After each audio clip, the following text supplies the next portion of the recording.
Hello there, Cancers. Welcome. So,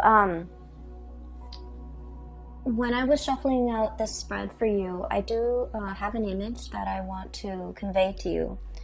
And there were words that came through. And so it's not so much about the image. It's mainly the words associated with it, okay? I feel like it has more importance. So first of all, I see this bedroom scene, okay? So there's like a window, and it opens out into the, I guess the backyard of the house. And there's a tree with like a tire swing that's nailed to the branch of the tree. And then in bed, you have this little boy. He's very, very young. He's probably like 6 or 7. He's looking out into the window. The window's open. He's looking out at the tree. And so what I started to see was... the scene is moving. So it's like a nighttime scene. He's supposed to be in bed. He's kind of bored. He doesn't want to sleep yet. He wants to like go outside and play. But it's nighttime, so you know his parents are probably forcing him to go to bed, and they're assuming that he's sleeping, but he's looking at the tree, and you see the passage of time. So it's a nighttime scene, and then you know the earth kind of moves and shifts, and then the sun starts to rise.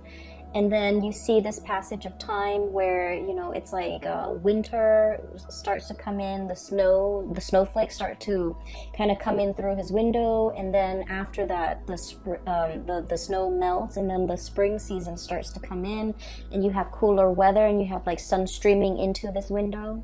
So he's looking at the passage of time, the passage of all the seasons from his window. And the words and the phrases that I started hearing is definitely the passage of time, wanting to grow up, wanting to be out there, wanting to be an adult, wanting to be able to dictate your own life, you know, when to sleep, when to go outside, when to eat. And I feel like this is somebody who's very eager to grow up, okay? And I also feel like, you know, it's like wanting that independence, okay? So what I'm feeling is, I feel like for many of you, you might be this child that I'm seeing. And let me talk a little bit about the past, okay? Because I feel like, first of all, the Mercury retrograde cycle is going to be throughout the month of November. We are starting Mercury retrograde on the 31st of October, and it's going to end, you know, it's going to run through the first 3 weeks of November, but then the last week of November, we have like a shadow period. And so pretty much all of November is going to be about revisiting things. And then I feel for you guys in particular, it is going to be revisiting the choices that we have made, the decisions that we have made, so that we can glean and extract wisdom from it, okay? So I feel right off the bat, this month might be a little bit uncomfortable because you're confronting your demons. You're confronting the past. You're confronting choices and decisions that you have made in the past. And I do feel the month brings about immense opportunities for transformation. If you don't like where you are, you're going to be able to change location. If you don't like the things that you have done in the past, you're going to be able to do like a 180, you know, change direction, take a different path. If you don't like the person that you're around, you're going to be able to change your group of friends. If you don't like the lover that you have, you're going to be able to switch things up, you know, get out of situation. So I do feel like it's a very reflective type of a month, okay? So going back to that original image, let me talk a little bit about where I feel like the pieces are fitting in for you guys. I feel as if for many of you, you know, when you were younger, you were very eager to grow up. Okay, you wanted to kind of like get out into the world, get your hands dirty, experience things, live life, and just not have to. I just feel like this sense of like feeling that, you know, life is like an unopened box, like a present wrapped up in a bow. And with wrapping paper, and you're so eager to like tear it open and just, you know, get your hands dirty and just really embrace and live life. And I feel for many of you, this can come in all forms and shapes and sizes. Like wanting to, you know, really experience all the nitty gritty things in life, okay? I see a lot of experimentation when it comes to drugs, alcohol, even like, you know, overindulging in those things, but also wanting to just, you know, really grab life by the horns and live as if there's no tomorrow, okay? Because like the image of that child is coming through. It's a child that is very like innocent, naive, and things like that. So I feel like you kind of like, you know, rushed in there, like let's do it first, ask questions later.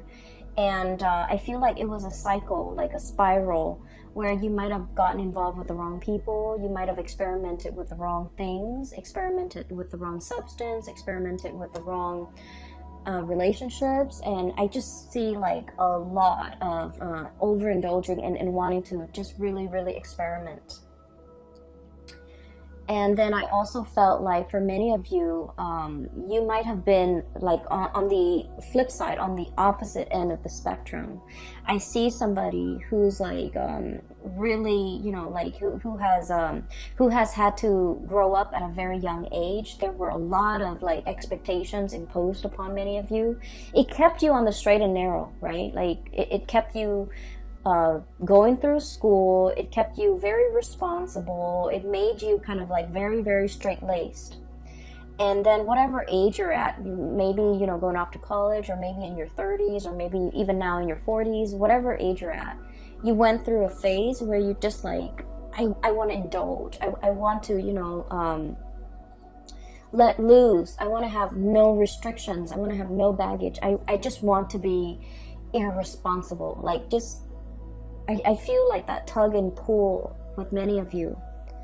And so the first group of you, I do feel like you needed to experiment it. You needed to, you know, overindulge. You needed to get yourself in wrong situations with the wrong people even, in order for you to learn, in order for you to shape up, in order for you to realize that, oh, you know, been there, done that, not for me, okay? And then that first group of you, you have come in with this energy as the Emperor. This is somebody who is, you know, has a lot of life experience under their belt. They know who they are. They know themselves really, really, really well, okay? They know what works for them. They know what doesn't. They know what types of people they want to be with. They know what career path is good for them. And they also know what not to get involved with, okay? Like never again. So I feel like, you know, you've come into this sense of like strength and fortitude and just knowing yourself inside and outside very, very well. And then I also see on the latter group of you, group number 2, that were like late bloomers, getting out into the world and being able to overindulge in all of that at a very at a later age. And I feel like you're at a point where you want to shirk responsibility. You're just like, I've lived my life as a straight-laced person for so long, and I just want to break free from it.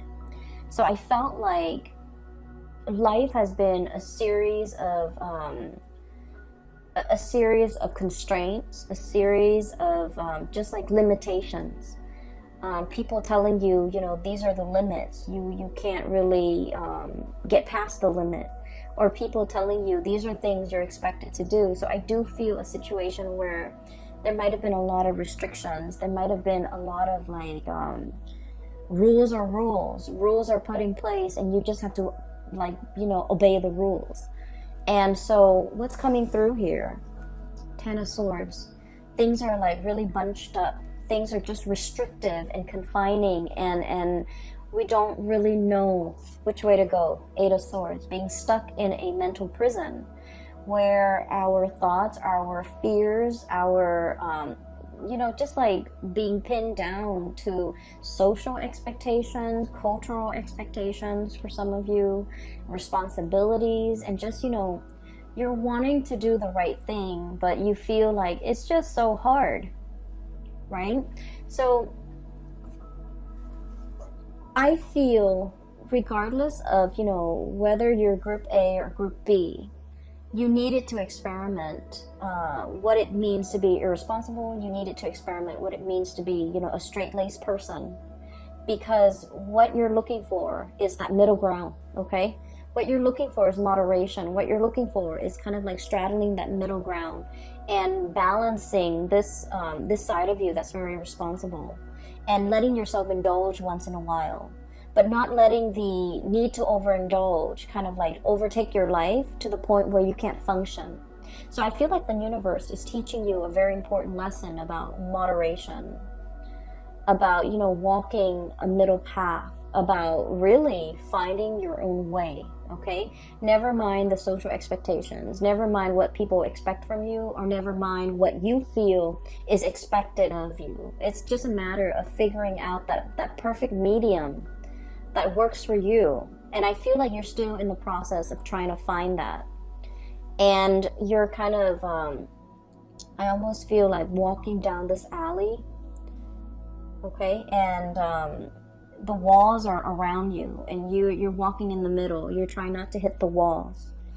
And, you know, if there's like any type of turbulence, you're going to sway in either direction. But the trick is to maintain your balance, to maintain your stance so that you don't get swayed either way, okay? So that's what I'm feeling here. I feel almost like many of you are in a situation right now where I mentioned last month, and I do feel this energy coming back in, because I rarely, like, when I do these videos, once I publish them and they're up on the internet, I don't remember the energy, but I'm remembering a lot of the energies for a lot of the signs, not just you.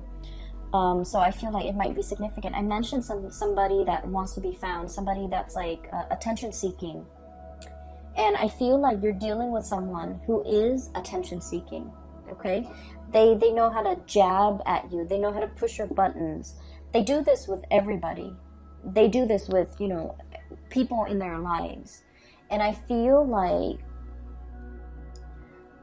I'm feeling for many of you, you're dealing with somebody in your environment like this, and you're trying to keep a straight face. You're trying to do the right thing. You're trying to maintain your decorum, because you guys are deeply sensitive. I feel like out of all the signs, you know, everyone has their sensitivities. But I feel like with Cancerian people, you guys are very empathetic.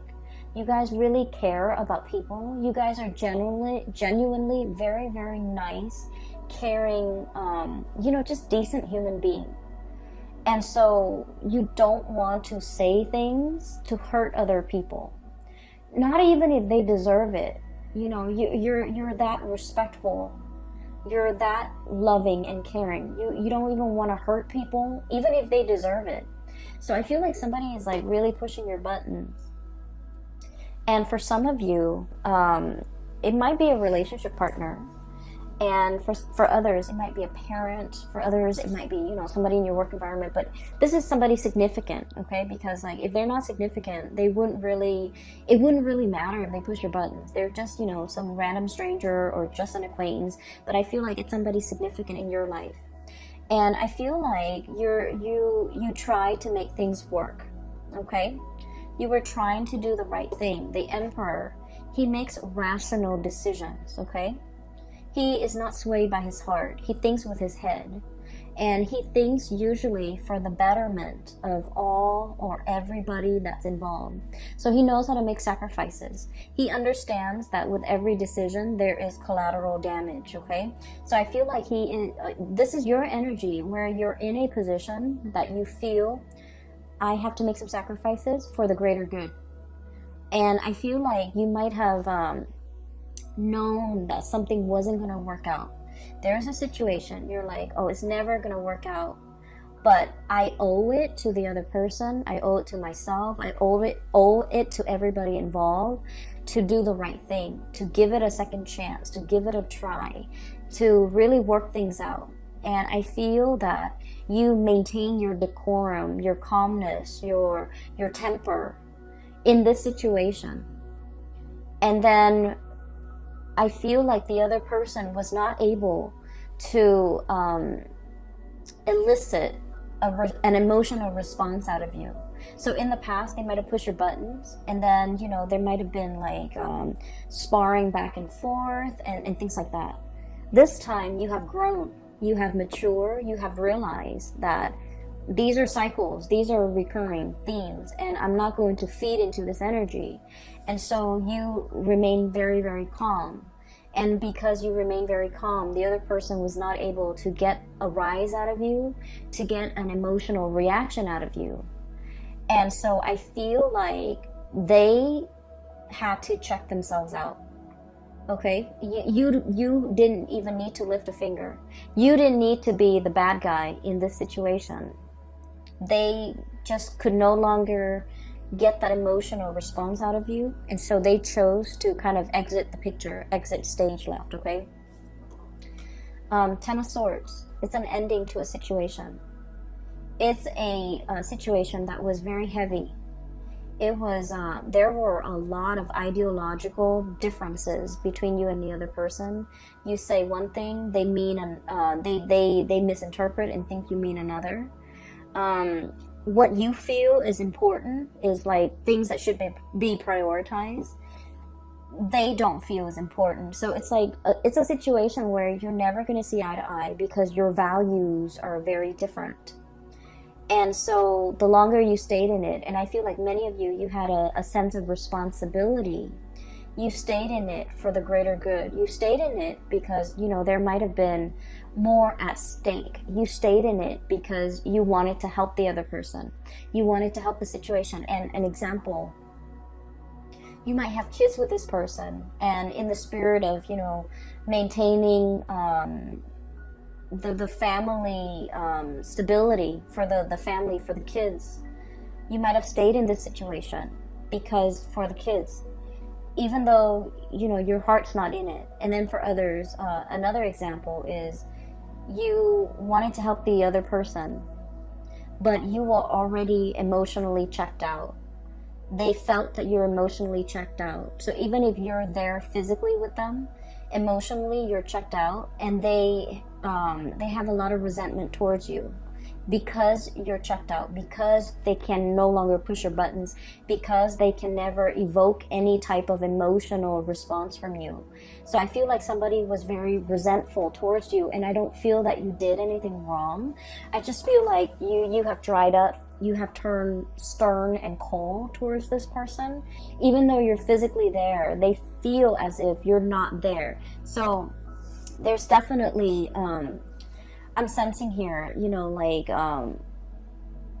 it's done and over with, and I feel like you're strategizing as to how to extricate, how to leave, how to, you know, get out of it. And what we have though with the Eight of Swords, this is, you know, being bound in that mental prison, not knowing where to go, even though you have the tools at your disposal to kind of like cut yourself free. What's coming through is we do have an unraveling process, okay? Two of Wands, the ribbons, everything is like unraveling. Everything is coming loose. Everything is becoming lighter. The burden is no longer there. And then you have a situation where things are just becoming lighter, becoming easier, becoming better. But we're definitely dropping a lot of burdens, okay? I have the Death card, which signifies to me transformations, seeing the light at the end of the tunnel. For those of you who have been in a very difficult, rough situation, this is pretty much, you know, I look at this as when we're in this space where we're walking towards the light, we're in this tunnel, and it's really hard to see. The size of the tunnel could be, you know, God forbid, covered in spiders, covered in yucky stuff. It's very dank and damp in that tunnel.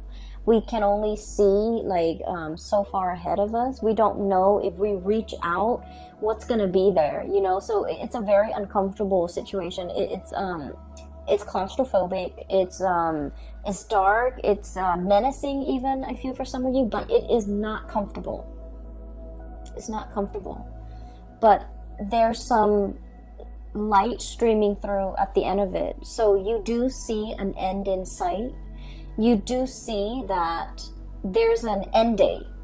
There's a change coming into the picture, and I have the exact date when that transition is going to happen. And so your mind is kind of like lightened as a result of it. The burden is lightened because you understand that there's light at the end of the tunnel. There's an end date. There's an end in sight.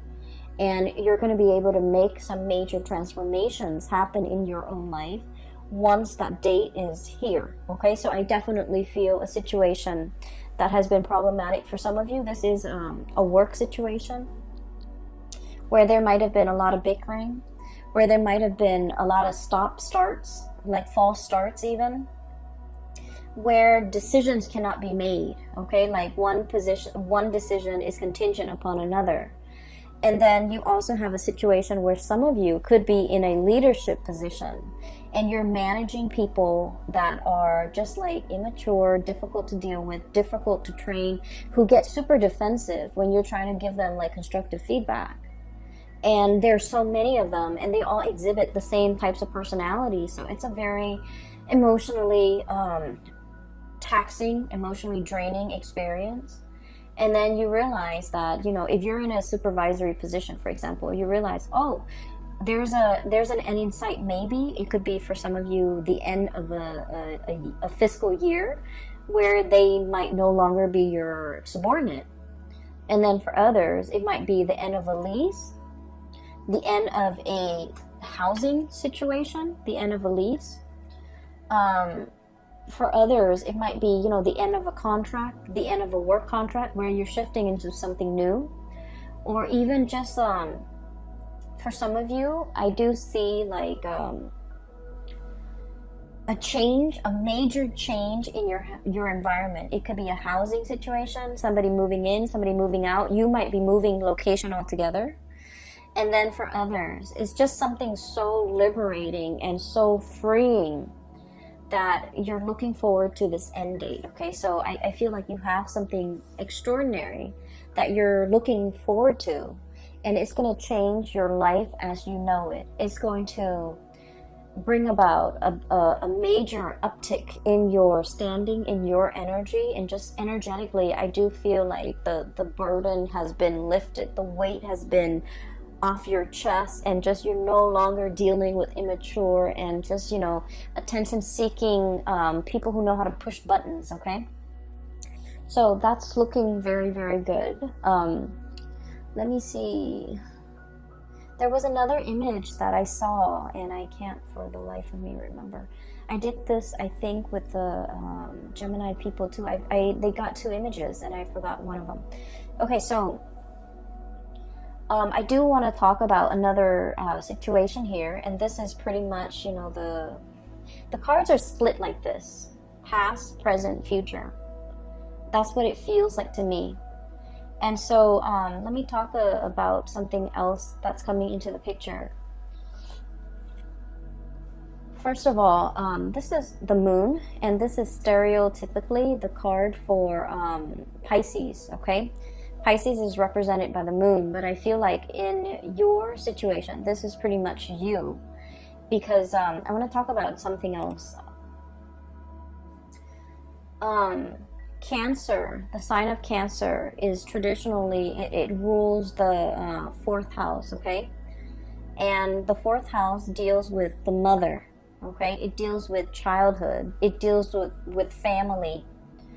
And so the symbology of the moon, I always think of it as Cancer. And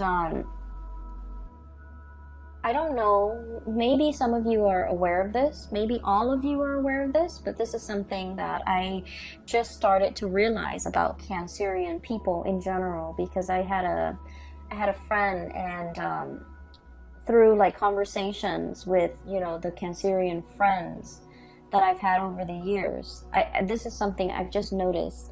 So like, you know, the moon, right? It changes its size, its shape throughout the month, okay? So it's like the cycle, the lunar cycle. It from one day to the next, It could be like a waning moon, a waxing moon, and it just changes its shape. It could be a full moon, it could be a crescent moon, and things like that. And so one of the things in which you are very aware of, I feel, for this month is waning or changing emotions, okay?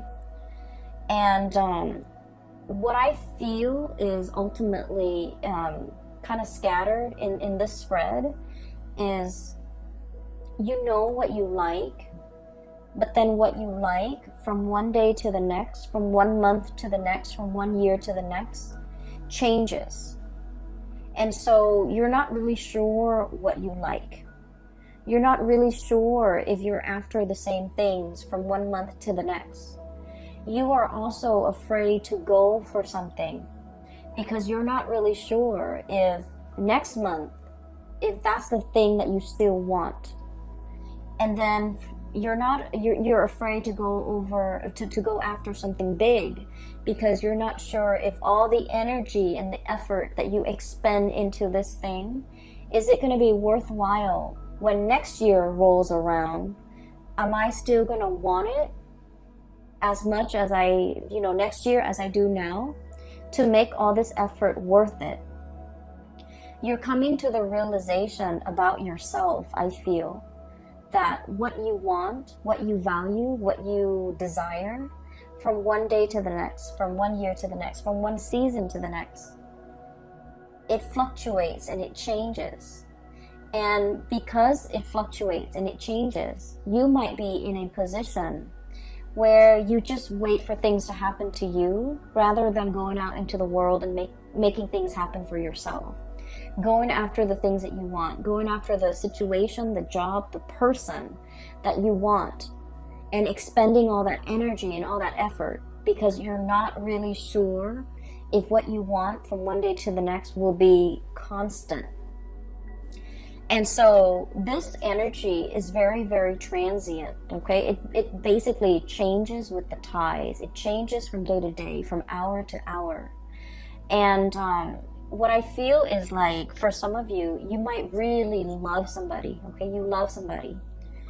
And when they're on their good days, oh my gosh, the love is amazing.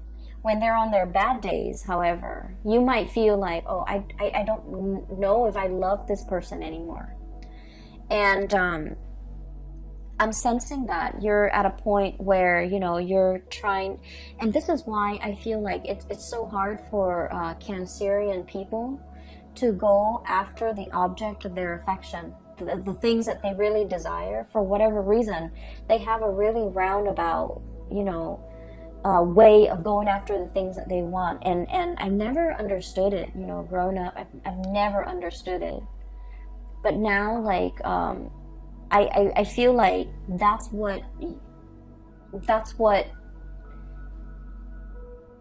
your MO, that's your method of operation, because you're not really sure. Okay, so this month has a lot to do with this process of deep reflection. We have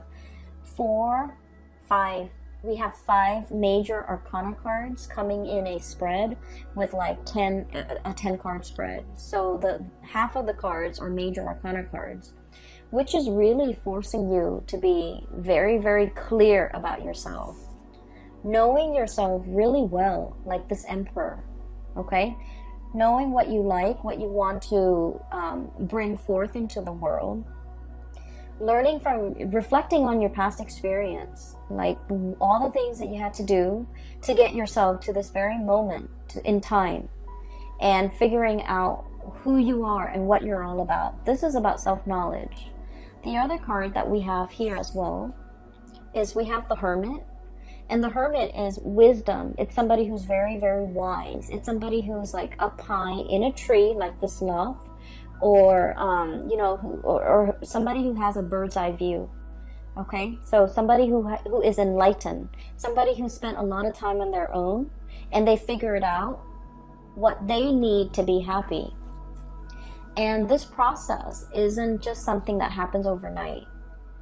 there have to be a lot of upheavals and challenges and you know, the breaking down of old paradigms in order for you to figure out, in order for something better to emerge, but in order for you to figure out what you're all about. So like, it's almost like the tree, you know, growing up in the winds, okay? It has to be, the winds strengthen the trunks and the branches of a tree, okay? So in the process of dealing with people who are very opposite from you, who ask you questions, who force you to defend your beliefs, that's when you're very, very sure about what it is that you really believe in. So I feel like, you know, all of this happened because we have the Tower, the things that we think about ourselves that are not built on reality, okay? I think I really like to, you know, stay at home and just, you know, knit. And then you realize life is passing you by, okay? And then you realize that, no, I actually want to be around a lot of people. I actually want that connection. I'm actually very extroverted. I actually need other people. So we have to go through life to really figure out who we are. And then, you know, some of you, you're just like, oh, I want to be the life of the party. You guys need other people. Most of you, you need other people.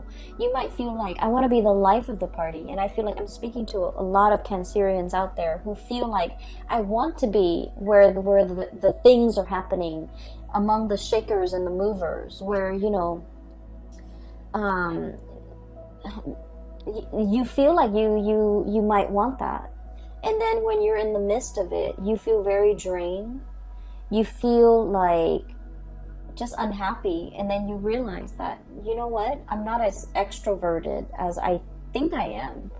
I need more downtime. I need to recuperate. I need more me time. So I feel like you have gone through a major process of like learning about yourself. And all of these things that you're learning about yourself, they don't happen in calm waves, okay? They happen in very like, they were like, the transformation was very, very disruptive. And I feel like it needed to be disruptive because you needed to be shaken awake. Because I feel like with the state of the fluctuation, the changeable moon and the emotional state, it's like you're going through each day constantly changing. And so the shakeup needed to happen at the core, at the foundational level, for you to figure out on a foundational level, who am I? What am I about? What do I want? So I feel like that's what this is really screaming out to me. And I'm sorry if the reading is so like, if it's just so abstract. I feel like it's very abstract. But I feel like it's an inner process that you have to kind of discover on your own, okay? I almost think of this as like the Nautilus shell. Getting to the root of the problem. Understanding yourself. And you can't really proceed in life, in major endeavors, in making major decisions, unless you really know yourself. You have hesitated making some major decisions because, you know, you have this sense of responsibility, this sense of like, oh, I don't really want to hurt anybody. I just want to let a situation drag on. And then I feel like there's a jolt to the system and it's telling you, you can't really, this is not going to work. You need to be decisive. You need to not drag your feet. You need to, you know, let something come to an end if it must end. You need to stop lying to yourself that this is working because it's clearly not working. And so you definitely have some major, swift, fast decision that you need to make. And so this energy is coming in a way where it's very disruptive so that you can, you know, execute and just be done with it. Okay, it's like ripping off the Band-Aid, I'm sensing. So that's where things are headed. And the other thing that I'm sensing, I feel like it should almost be like this, okay? All the major arcana cards are stuck together. That's what it feels like to me. The 4 major arcana cards should be here. And then what we're left with is the Two of Cups and the Queen of Swords, okay? The Two of Cups is a soulmate connection. This is like heart, body, and mind, okay? This is a union that you have with another person. I feel for some of you, there is a relationship here that might be fractured because of financial issues, financial considerations. One person might be a big spender and the other person's very thrifty. One person might be carrying the weight of the financial, burden of that relationship, and the other person might not have been.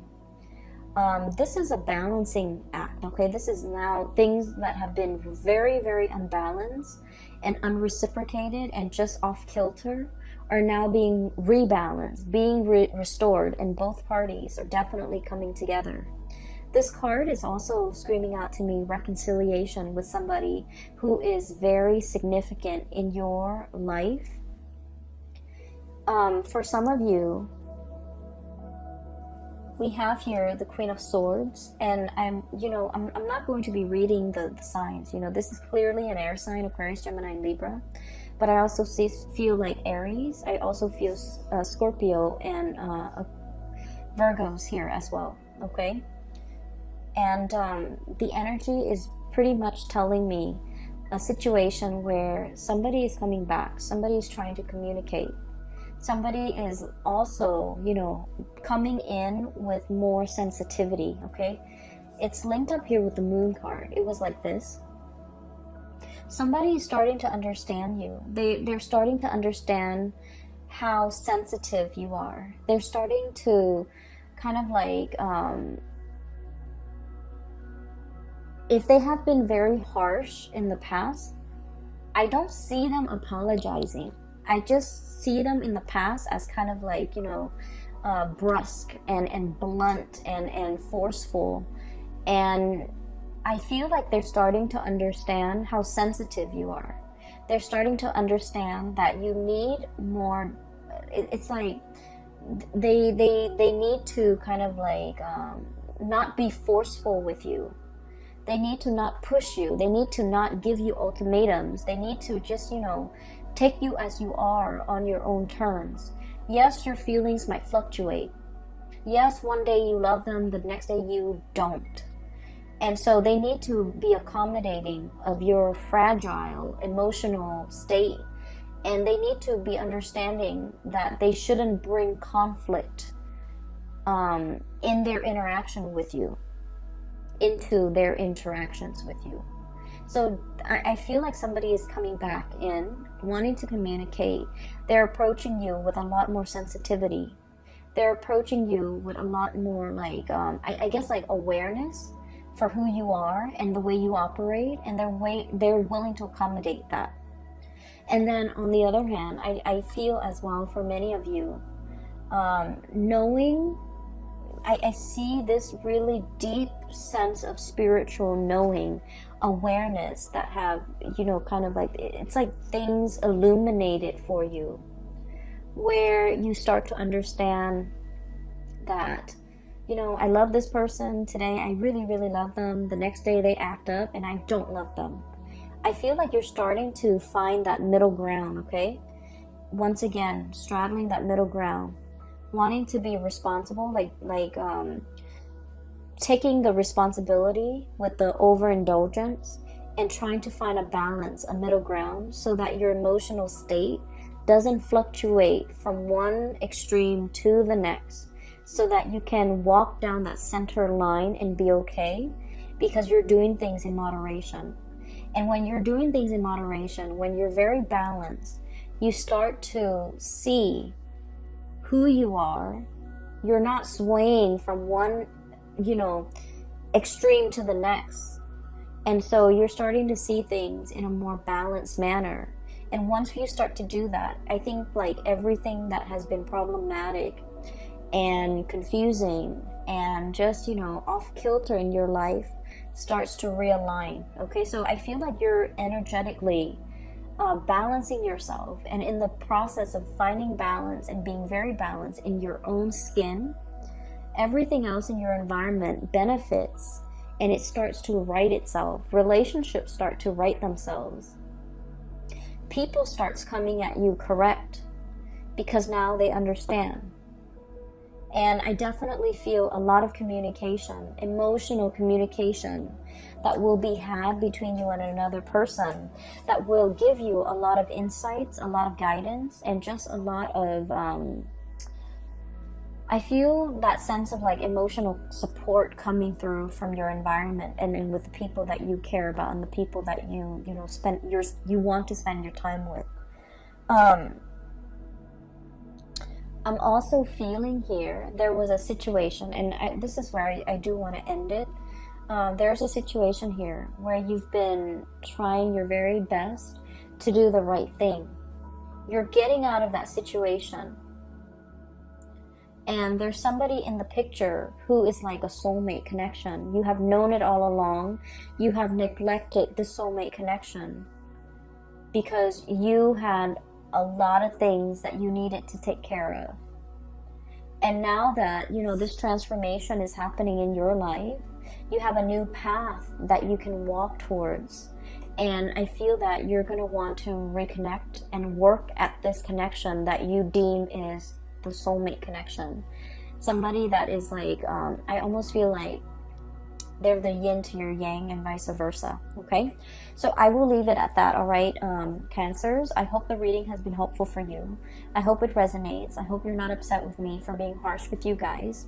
I just read whatever that comes through, okay? And I hope the reading either way is helpful for you as you navigate the confusing energy of November. Best of luck. And for those of you who are interested in a reading, I do have a link in the description box below for a psychic. Her name is Bridget. She's based out of California, and she's very good at her craft. I highly recommend that you get a reading with her. If you are also interested in this amazing deck, it's the White Sage Tarot. It uses the traditional Rider-Waite and tarot imagery, as well as animal totem. That's the best way I can describe it. And it has been great. I enjoyed working with this deck. A lot of images came out and a lot of messages came out when I started using this deck. And so the link for that is also in the description box below. Support your local artist and visit her site. She also has other things like other artwork and things like that for sale. All right, I will talk to you guys soon. Have a wonderful November, and happy Thanksgiving for those who are celebrating. I hope you have a tremendously amazing time with your loved ones and your family, and I will talk to you soon, okay? Take care.